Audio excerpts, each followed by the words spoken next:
time now for a little Schools First FCU, and our good friend Travis Marra is in the house right now, the branch manager in Roseville. How are you? Doing good. Always a pleasure to be here. Thank you for having me. Good to see you. All right, we got to talk about this, the unexpected, because things happen. You know, stuff happens financially where we got a major setback, or we might even lose our job. That's what we're here talking about today. Unfortunately it does. And like you said, whether it's a job loss, maybe reduced hours, or even just that unexpected expense, you know, financial setbacks do happen. Yeah. So it is important to know what to do in the moment or how to plan ahead should something of that nature happen. So if we do find ourselves faced with an unfortunate event, you know, it is extremely important to contact your creditors immediately before you start missing payments. A lot of us think, oh, I'll wait till I fall behind, but you could limit some of your options. You know, plenty of lenders have hardship programs that can either reduce or actually, you know, defer some of your payments temporarily.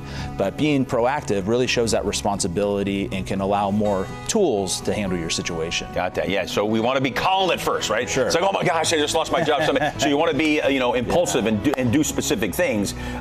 What should we keep in mind before, you know, we make these big financial decisions, in case something like this happens? Exactly. You know, it is normal to feel overwhelmed when something unforeseen happens. Yeah. But, you know, those panic decisions really cause more harm than good.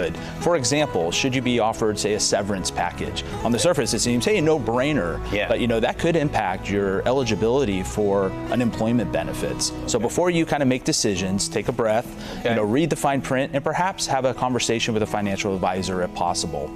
Also, try to avoid any withdrawals from your retirement accounts unless it's extremely necessary. You know, you've worked hard for these accounts to build up, and withdrawing early, you know, can cause penalties, taxes, and really stall some of your long-term goals. Yeah, it's very, you really got to be on top of things and not be so impulsive. All right, being prepared, that's obviously the number one thing. We got to make sure we're prepared when something like this happens. Some steps that people, you know, might take when a setback happens. Yeah, you know, really the most powerful tool is having that kind of emergency fund. You know, you should have 3 to 6 months of living expenses. Now, I know that seems like a lot, but just starting with small, regular kind of contributions can get you where you're at. You know, another thing to consider is with your health insurance. You know, what would that cost look like if I got my coverage terminated? Yeah, right. The other thing is supplemental insurance, you know, for kind of short-term, you know, disabilities also is something to keep in mind. Yeah. And one other tip that's often overlooked is, do we know where our important documents are? You know, make sure your insurance policies, your bank and mortgage statements, even birth certificates are in a safe, convenient location. You know, being very organized can help you act quickly should life throw you a curve. Yeah, and we just kind of go through life. We don't think we're going to get thrown that curve, then it happens. So these are very, very helpful tips.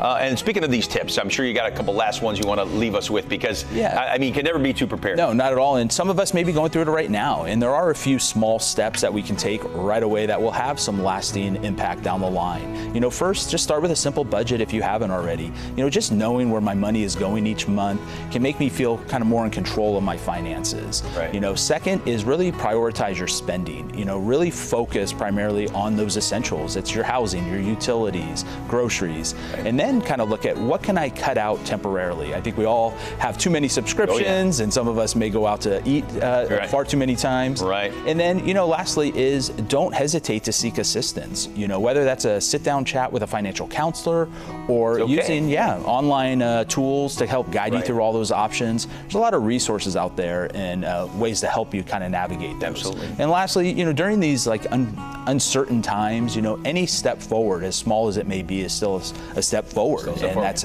going in the right path.